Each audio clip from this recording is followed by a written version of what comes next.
CPM-ന്റെ നിലപാട് കൂടി അറിയണം. ശ്രീ കെ അനിൽകുമാർ നമ്മോടൊപ്പം. ശ്രീ കെ അനിൽകുമാർ, വഖഫ് നിയമം പുതിയ ഭേദഗതികളോടുകൂടി നിലവിൽ വന്നതിന് ശേഷവും വലിയ പ്രതിഷേധം ഉയരുകയാണ്. ഇന്നിപ്പോൾ പ്രധാനമന്ത്രി പറയുന്നത് സാമൂഹ്യ നീതിക്ക് വേണ്ടിയിട്ടുള്ളതാണ് ഈ നിയമനിർമ്മാണം, പിന്നോക്കക്കാർക്കും അതുപോലെ തന്നെ പാവങ്ങൾക്കും അവാന്തര മുസ്ലിം വിഭാഗങ്ങൾക്കുമൊക്കെ ഗുണം കിട്ടും, അതുപോലെ തന്നെ ഇനി ആദിവാസി ഭൂമി ഒരു ഇഞ്ച് പോലും വഖഫ് എന്ന പേരിൽ നഷ്ടപ്പെടില്ല തുടങ്ങിയ കാര്യങ്ങൾ പ്രധാനമന്ത്രി മുന്നോട്ട് വയ്ക്കുമ്പോൾ അത് ഇപ്പോൾ ഉണ്ടാക്കുന്ന പ്രശ്നത്തെ, ഇപ്പോൾ ഉണ്ടായിക്കൊണ്ടിരിക്കുന്ന പ്രശ്നത്തെ തണുപ്പിക്കുമോ അതോ മൂർച്ഛിപ്പിക്കുമോ? നമ്മുടെ കേരളത്തിൽ ഇന്നലെ ബഹുമാനപ്പെട്ട കേരള മുഖ്യമന്ത്രി ഒരു മണ്ഡലം ദാരിദ്ര്യമുക്ത മണ്ഡലമായി പ്രഖ്യാപിച്ചു. മനുഷ്യ ജീവിതത്തിൽ പുരോഗതി ഉണ്ടാക്കുന്നത് മാറ്റിക്കൊണ്ടാണ്, വീട് കൊടുത്തുകൊണ്ടാണ്, ഉയർന്ന കൂലി വാങ്ങിച്ചു കൊടുത്തുകൊണ്ടാണ്. മനുഷ്യ ജീവിതത്തെ മെച്ചപ്പെടുത്തുന്ന ഏതെങ്കിലും കാര്യം പറയാൻ ഇന്ത്യ രാജ്യത്തെ BJP സർക്കാരിന് 11 കൊല്ലമായി കഴിഞ്ഞിട്ടുണ്ടോ? നമ്മുടെ നാട്ടിൽ ഇത്തരം വിവാദങ്ങൾ വളരെ ബോധപൂർവം സൃഷ്ടിച്ചുകൊണ്ട് വർഗീയ സംഘർഷം ഉണ്ടാക്കുകയും ആ സംഘർഷത്തിന്റെ ഭാഗമായി കലാപം ഉണ്ടാക്കുകയും ആ കലാപത്തിലൂടെ ഭരണാധികാരത്തിൽ ഏറുകയും അധികാരം നിലനിർത്തുകയും ചെയ്യുന്ന കുതന്ത്രത്തിന് വഖഫിനെ മറയാക്കുന്നു, വിവിധങ്ങളായ വിഷയങ്ങൾ ഉപയോഗിക്കുന്നു. രാമനവമി ഘോഷയാത്ര നടത്തുമ്പോൾ മുസ്ലിം പള്ളികളെല്ലാം ടാർപോളിലിട്ട് മറയ്ക്കണം. ശ്രീരാമന് ഇത്രയും കാലം ആത്മശാന്തി ഇല്ലായിരുന്നു, ടാർപോളിലിട്ട് മറച്ചോടുകൂടി ശ്രീരാമൻ ആത്മശാന്തി കിട്ടി. എന്താണ് ഇന്ത്യ രാജ്യത്ത് നടക്കുന്നത്? കഴിഞ്ഞ ലോക്സഭാ തെരഞ്ഞെടുപ്പിൽ ഇവിടുത്തെ ഹിന്ദുക്കളുടെ ഭൂമിയെല്ലാം പിടിച്ച് മുസ്ലിമിന് കൊടുക്കും എന്ന തരത്തിലുള്ള നീചമായ വർഗീയ പ്രസ്താവന നടത്തിയ നരേന്ദ്രമോദിയുടെ അടുത്ത അവസരമാണ് ഭരണപരാജയം മൂടിവെക്കാൻ ഇന്ത്യ രാജ്യത്ത് വീണ്ടും നടപ്പാക്കിക്കൊണ്ടിരിക്കുന്നത്. നമ്മുടെ രാജ്യ ചരിത്രം നോക്കിയാൽ ഇന്ത്യ രാജ്യത്തിന്റെ ഏറ്റവും കൂടുതൽ സ്വത്തുക്കൾ കൈവശം വെച്ചിരിക്കുന്നത് ഇവിടെയുള്ള ജന്മിമാരാണ്. ഭൂമി എന്ന് പറയുന്നത് ബ്രാഹ്മണർക്ക് മാത്രം അവകാശപ്പെട്ടതാണ് എന്നാണ് നമ്മുടെ രാജ്യ ചരിത്രം.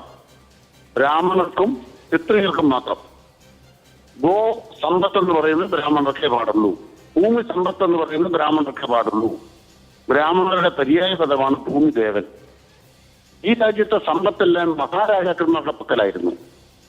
അങ്ങനെ രാജാക്കന്മാരുടെയും ജന്മിമാരുടെയും പക്കലുണ്ടായിരുന്ന സമ്പത്ത് വീതിച്ചു കൊടുക്കുന്ന കേരളത്തിന്റെ ഏറ്റവും മഹനീയ മാതൃക 57 കണ്ടു. 35 ലക്ഷം മനുഷ്യരെ ഭൂമിയുടെ ഉടമയാക്കി. ഇവരുന്നയിക്കുന്ന ഈ വിഷയത്തിന്റെ ഭാഗമായി ആര് ഭൂമിയുടെ ഉടമയാകാൻ പോവാണ്? ഒരു മുസ്ലിം സമുദായത്തിൽപ്പെട്ട ഒരാൾക്കല്ലാതെ വഖഫ് ഭൂമി ഉണ്ടാക്കാൻ ദാനം ചെയ്യാൻ പറ്റുമോ? 2000 കൊല്ലം മുമ്പ് വഖഫ് ഉണ്ടെന്ന് വാദിച്ചോ? 2000 കൊല്ലം മുമ്പ് ഇസ്ലാം മതം ഉണ്ടോ? 2000 കൊല്ലം മുമ്പ് വഖഫ് ഉണ്ടായെന്ന് ഇവിടെ സി പത്മനാഭൻ മാതൃഭൂമി ചർച്ച വാദിക്കുകയാണ്. സ്വയം വിഡ്ഢിയാകാൻ ഓരോരുത്തർ ഇറങ്ങി തിരിച്ചിരിക്കുകയാണ്. 2000 കൊല്ലം മുമ്പ് വഖഫ് ഉണ്ടോ? 2000 കൊല്ലം മുമ്പ് ഇസ്ലാം മതം ഉണ്ടോ? ഇസ്ലാം മതമില്ലാതെ ഇസ്ലാം വിശ്വാസി ഉണ്ടോ? ഇസ്ലാം മത വിശ്വാസിയല്ലാതെ വഖഫ് എന്നൊരു വ്യവസ്ഥയുണ്ടോ? അപ്പൊ ആരെങ്കിലും 2000 കൊല്ലം മുമ്പ് വഖഫാണ് വാദിക്കുമോ?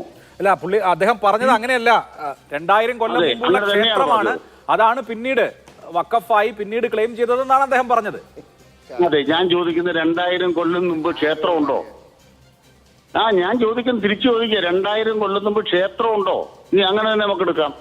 ഇന്ത്യ രാജ്യത്തെ ക്ഷേത്ര പാരമ്പര്യത്തിൽ 2000 കൊല്ലം പഴക്കമുള്ള ഏത് ക്ഷേത്രമുണ്ട്?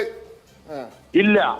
നിങ്ങൾ മനസ്സിലാക്കുന്നത് ക്ഷേത്രങ്ങളെ കുറിച്ച് പഠിച്ചാൽ 2000 കൊല്ലം മുമ്പ് ഇവിടെയുള്ള ക്ഷേത്രം നിങ്ങൾ മനസ്സിലാക്ക്. 2000 കൊല്ലം മുമ്പ് ഹിന്ദുമതത്തിന് ക്ഷേത്രം ഇല്ല, യാഗങ്ങളിലായിരുന്നു. RSSകാർ മനസ്സിലാക്കണം, BJPക്കാർ മനസ്സിലാക്കണം. ഞാൻ അങ്ങോട്ട് പറഞ്ഞ് മനസ്സിലാക്കൂ, നിങ്ങൾ കേൾക്കുമെന്ന് ആദ്യം കേൾക്കൂ.